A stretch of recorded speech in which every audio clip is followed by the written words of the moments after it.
The boy waited at the gate every evening, shoulders tucked into a coat too thin for winter, shoes scuffed from playgrounds and puddles. His hands always clutched something small. Today, it was a plastic dinosaur with its tail missing. He'd swing it back and forth in quiet anticipation, eyes scanning the stretch of road for the car that would eventually return him home. Ben watched from inside the preschool window, heart heavy.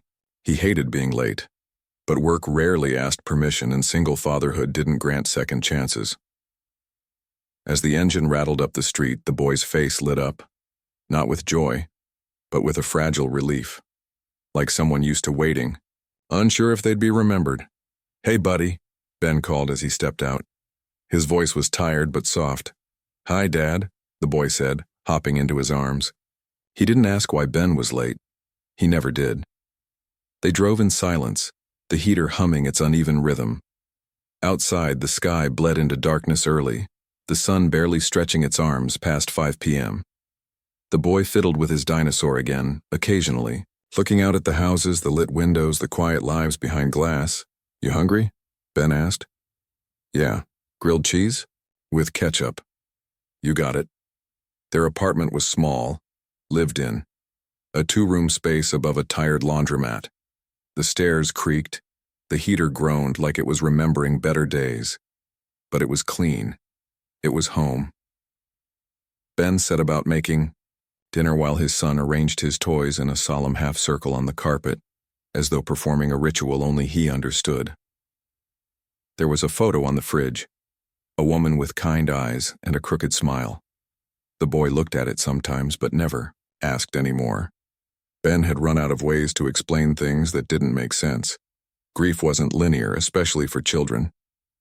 It was a fog they wandered in, bumping into memories shaped like absence.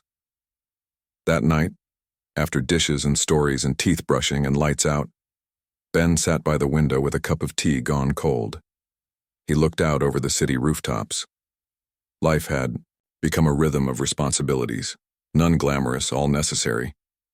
He didn't ask for much anymore, just enough for rent, enough to keep the boy in warm clothes, enough to make it through the month. He wasn't expecting to see her. The next morning, she stood just outside the bakery, her frame hunched against the wind, a suitcase at her feet. No coat, just a wool shawl that barely clung to her shoulders. Her hair was damp from snow that had turned to sleet, and there was a stillness in her, the kind that came not from waiting, but from having nowhere left to go. Ben had seen that look before. Years ago, in the mirror. Inside the bakery, he ordered 2 coffees instead of 1. She didn't ask for help, didn't look at him as he approached, but she didn't flinch when he held out the cup either. "You okay?" he asked. A long silence. "I'm cold," she said. They sat on the wooden bench. The coffee steamed between them. Snow fell in whispering layers around their feet. Ben didn't ask questions.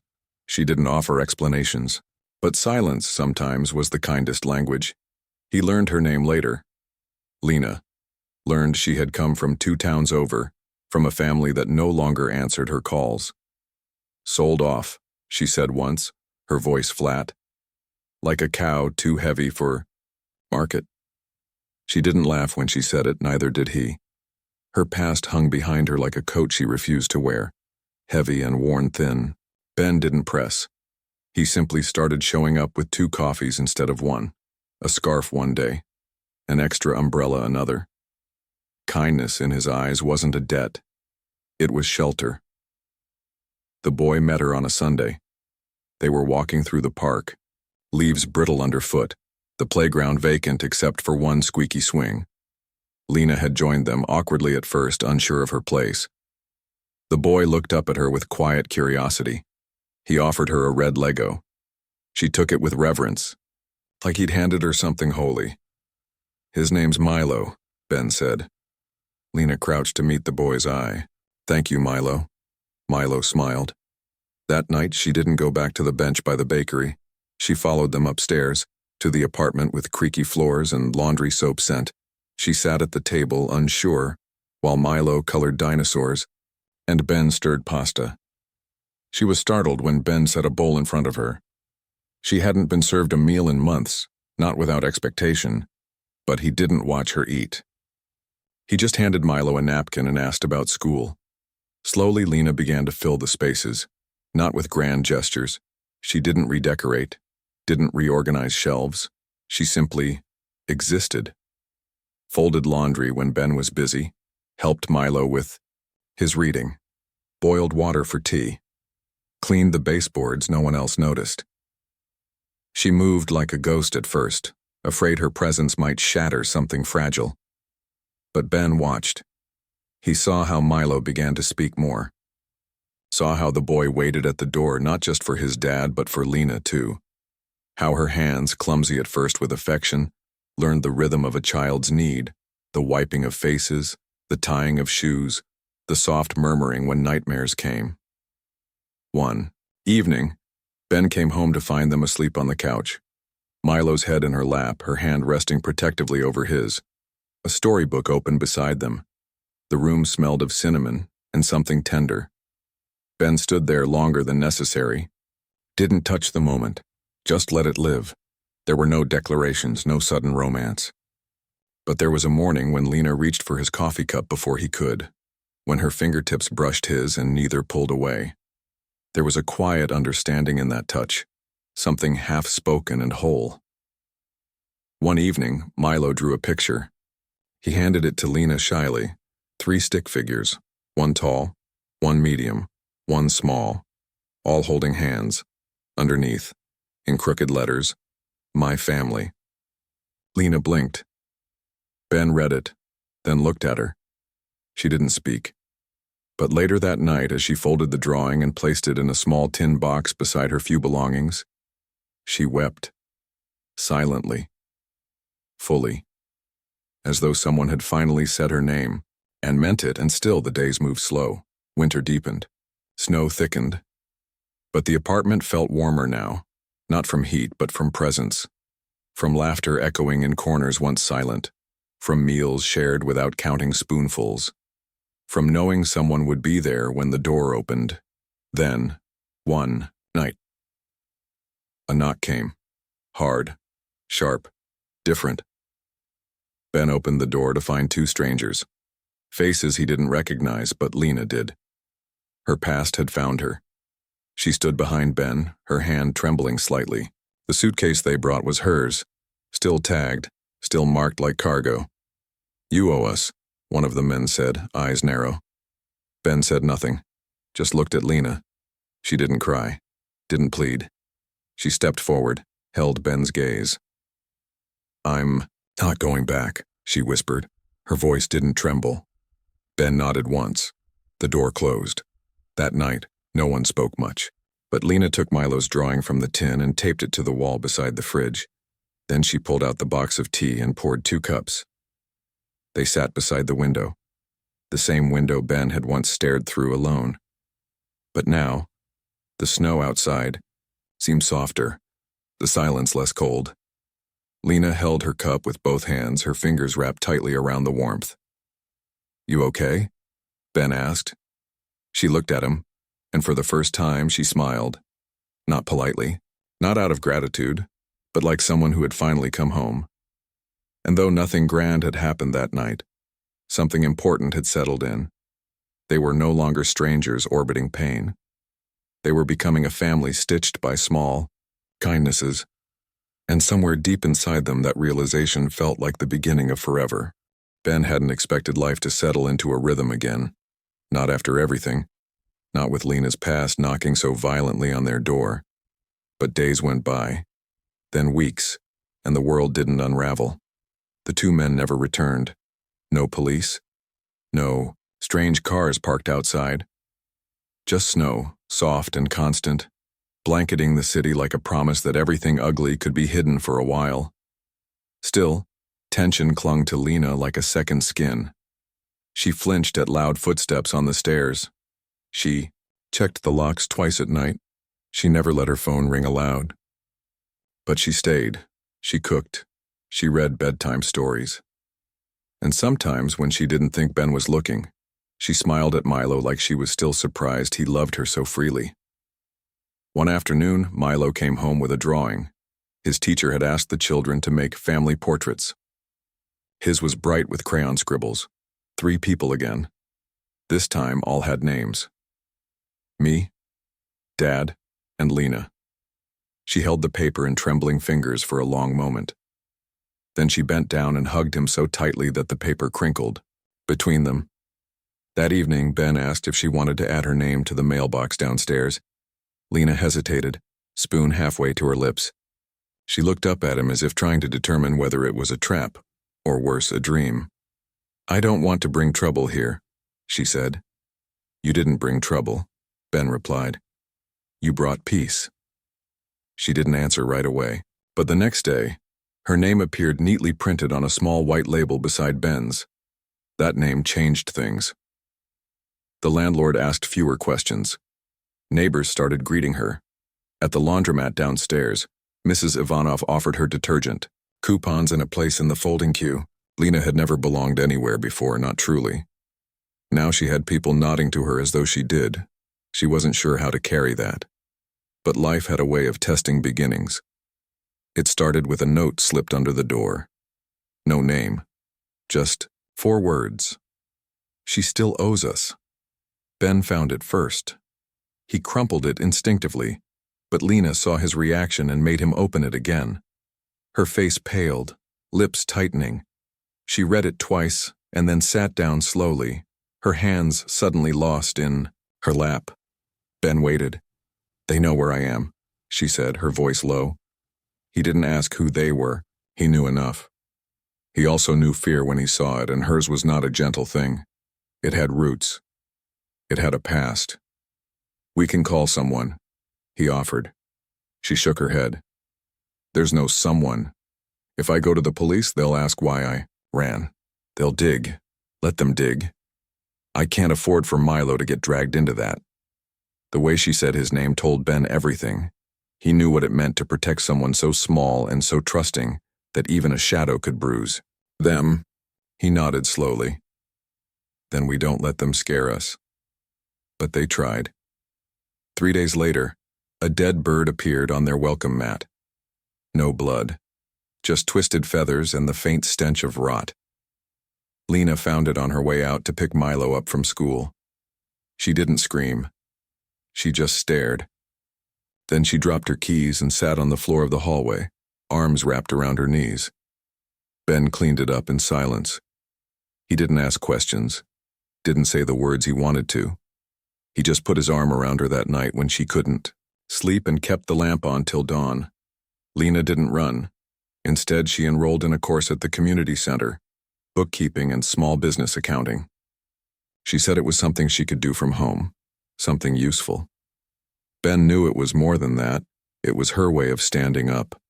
Milo, unaware of the adult tension curling through the air, continued to thrive. He brought home stickers and stars, and tiny notes from his teacher that said things like, "Milo helped a classmate today," or "Great improvement in reading." Lena kept each one in a shoebox she labeled "Brave Boy." When he wasn't looking, she'd pull it out and trace the words with her fingers as if trying to understand how this good little creature had chosen her. But the tension didn't go away. One night the door was ajar when Ben got home. Nothing was missing. Nothing was broken. But the place smelled faintly of cigarette smoke and Milo's bed had been touched. The blanket folded too neatly, the pillow flipped. It was a message. Lena stopped sleeping again. "I should leave," she said that night, her face hollow. "Before they do worse." Ben was quiet for a long time.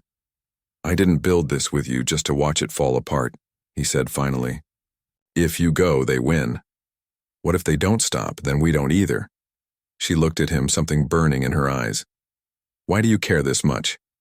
"Because I see you, Lena. I see what you're trying to be, not just for me, for him, for yourself." And there it was.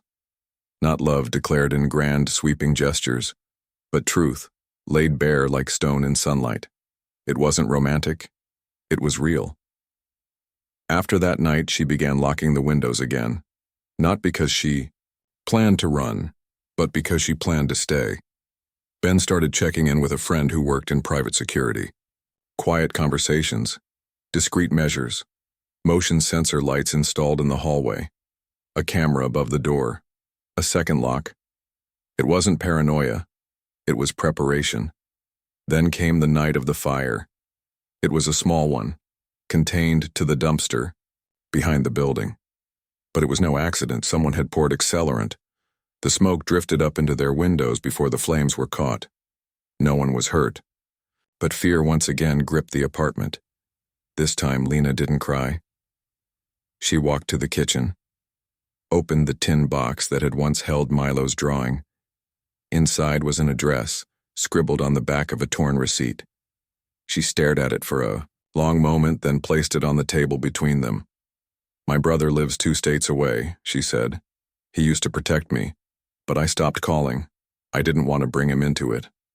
Ben studied her. "Do you trust him?" She nodded. "Then maybe it's time to remind him who you are."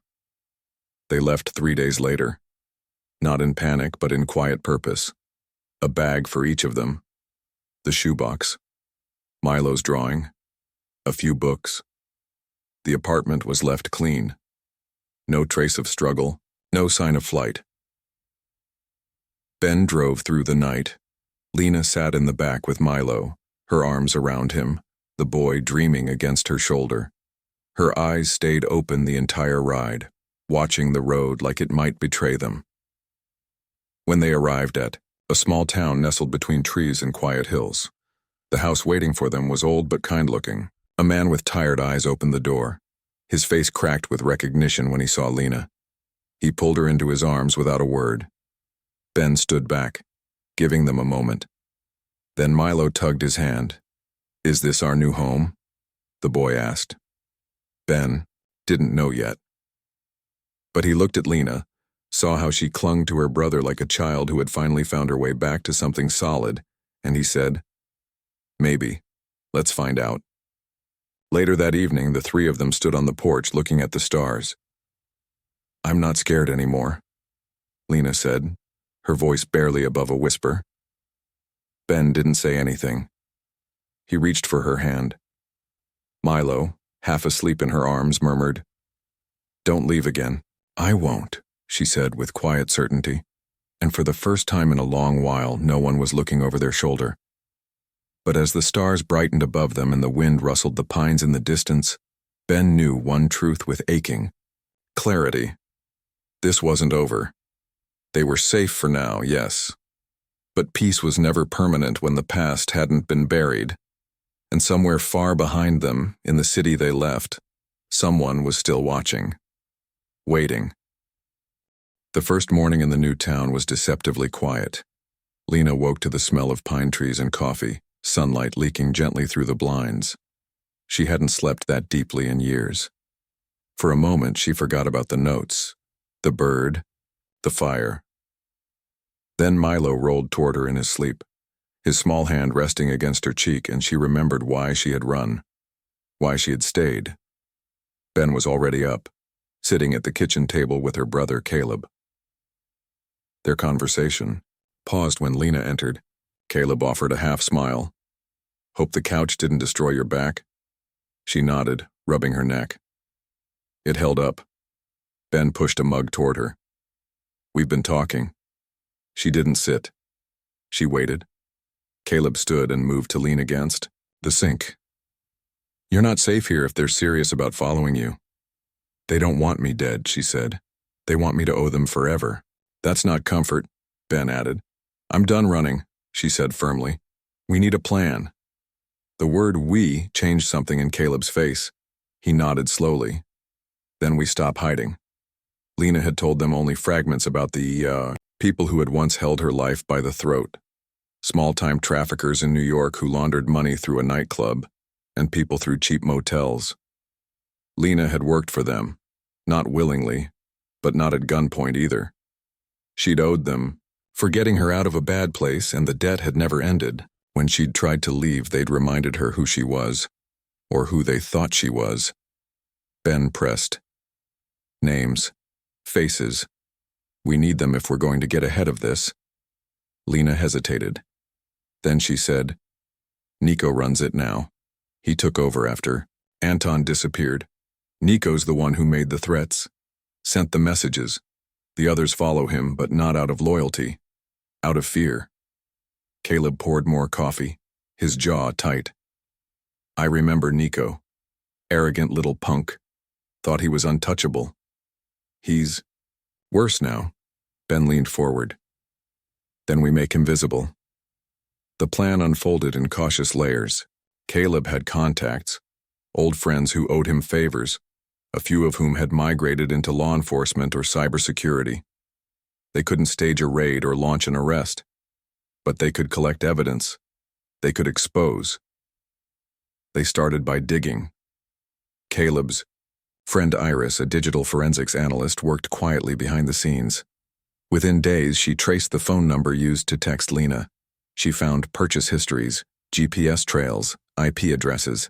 Every breadcrumb pointed back to a dingy apartment in Queens, Nico's known haunt. It's sloppy, she said over speakerphone, like he thinks no one would dare watch him. Let's prove him wrong, Caleb said. Meanwhile, Ben took on Milo's routines, school drop-offs, story time, dinners. Lena used the time to write everything she remembered. Dates, places, the names of girls she'd seen pass through like ghosts. Details she had locked away out of shame, now forced onto paper with shaking hands. Will it even matter? She asked one night, the pages scattered around her. It will, Ben said, even if it only keeps them from doing it to someone else. Milo's innocence was their only sanctuary. He adjusted quickly to the new town, making friends at school, drawing pictures of tall trees and deer he swore he saw from his window. He asked no questions about the move. Children rarely needed explanations when love remained constant, but the calm didn't last. One evening, as Caleb left the local grocery store, he spotted a familiar face parked across the street. Tall, leather jacket, chain smoker, Luis, Nico's, old enforcer. Caleb didn't approach him. He didn't need to. The message was clear. They'd been found. When he told Lena, she didn't panic. She went still. Then she picked up her phone and called Iris. Send it, she said. The next morning, an anonymous tip and packet of documents landed on a federal agency's digital desk. Financial records, transaction histories, testimony excerpts, all encrypted, all damning. Not enough to convict, but enough to investigate. Enough to make noise. Within 48 hours, someone knocked on the apartment Nico shared with two others. No arrests, just a quiet conversation on a doorstep. Enough to make him sweat. Enough to make him reach out. Lena's phone buzzed at midnight. Unknown caller. She stared at it until Ben took it from her and answered. Wrong number, he said flatly, then hung up. But an hour later, a text came through. You don't get to do this to me. Lena stared at the words. Then with deliberate calm, she blocked the number. She turned to Ben. He's scared. Good. But the threat didn't fade. It sharpened. The next day, a photo arrived by email, an image of Milo walking home from school, taken from a distance, blurry but unmistakable. Ben went still. That's a line, he said. That's not just intimidation anymore. Caleb called his contact in the sheriff's office. A deputy was assigned to patrol the school zone, and Ben adjusted his work hours to be there for pickup and drop-off without exception. Lena sat on the floor that night, the shoebox in her lap. I never wanted this to touch him, she whispered. Ben knelt beside her. He's not broken, because of you. But how long can I keep shielding him? As long as it takes. The next stage of the plan wasn't defense. It was exposure. Iris arranged a leak. An anonymous blog post surfaced on a popular urban watchdog site. Exploited in the night, how one woman escaped New York's hidden circuit. It didn't use Lena's name, but it used her truth. The story gained traction. Readers commented, journalists reached out. A podcast featured the piece, and suddenly, the story wasn't in the shadows anymore. It was visible, real. Nico retaliated by going silent. No more texts, no more photos, just absence. It was worse than noise. It was strategy. Then came the letter. No postage. Hand-delivered to Caleb's mailbox. You want a war? We'll give you one. You're not the only one with a past. You think your new boyfriend doesn't bleed? Ask him what happened in Kandahar. Ben read it twice, then folded it neatly and handed it back to Caleb. Lena stared at Ben. What is he talking about? Ben didn't answer at first. Finally, he said, I served. That's all. Lena waited, but nothing more came. That night, she didn't press him. Instead, she pulled him close and whispered, He wants to divide us. He won't. But the mention of his past stirred something old inside Ben. Not fear, resolve. He sat down and made a call. Not to anyone Caleb knew. A contact from his unit. Someone who owed him. Someone who knew what real silence looked like. We're being hunted, Ben said. I need information. I need leverage. What came back shocked them all. Nico's operation wasn't just small time anymore. He had expanded. Crypto laundering, blackmail, fake immigration channels. Bigger risks, bigger partners. The FBI had already opened a preliminary investigation months before the blog leak. They just needed testimony. You could be the key, the agent told Ben, but it means putting her on record. They brought it to Lena. Her face was unreadable. If I speak, I lose my anonymity. They'll know it's me. Ben said, If you speak, you win. She nodded. Slowly. Then I'll speak. They arranged it quietly, through encrypted video, with an officer who promised full confidentiality and security measures. Lena told her story. She named names. She cited places. She handed over every document Iris had helped her compile. At the end, the agent looked at her with solemn respect. You've just burned their house down, he said. 3 days passed. No messages, no cars, no photos. Then, on the 4th day, a news alert lit up their phones. FBI raids Brooklyn property. In trafficking sting. 4 arrested, suspected leader at large. Nico had vanished. Lena's hands trembled. He'll come for me. Ben shook his head. He won't. He's running. Caleb added. And now he's the one with no allies. But Lena didn't relax. Not fully. She knew what people did when cornered. Still, that night, she slept. Truly slept. Milo curled against her. Ben on the other side, her breath steady. In the morning, the sun rose on a quiet house. No knocks, no threats, just birdsong and the smell of breakfast. Lena poured herself a cup of coffee. She stepped outside, the porch still cool with dew, and looked out over the pine-lined street. For the first time in years, she didn't feel watched. She felt chosen. Ben joined her, rubbing his hands together. Think we made it? She exhaled. I think we started. Behind them, the sound of tiny feet pattered across wood floors. Milo called out, Mom, look what I drew. She turned, startled at the word, then softened as she saw his proud little face. Coming, she said, and went inside. But far from the quiet home and tall trees, in the back room of a diner near the city, a man with a cigarette and an old scar, across his jaw, watched the news with cold eyes. Nico wasn't gone. Not yet. And the war wasn't over. Of course. Here's section 4. Exactly 1,500 words as requested. Rain streaked the windows like veins across the glass. Faint and persistent. The house had gone still. Lena sat at the kitchen table, unmoving. The morning news still humming softly. From the living room. They hadn't said Nico's name again since the raid. The media reported arrests, financial seizures, an anonymous whistleblower, but nothing about who got away.